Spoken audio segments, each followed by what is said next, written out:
राधा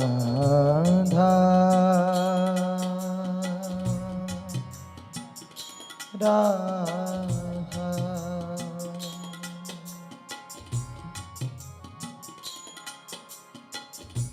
इतना तो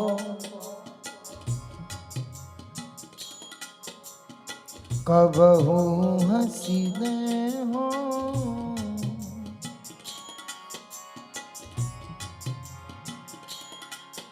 इतना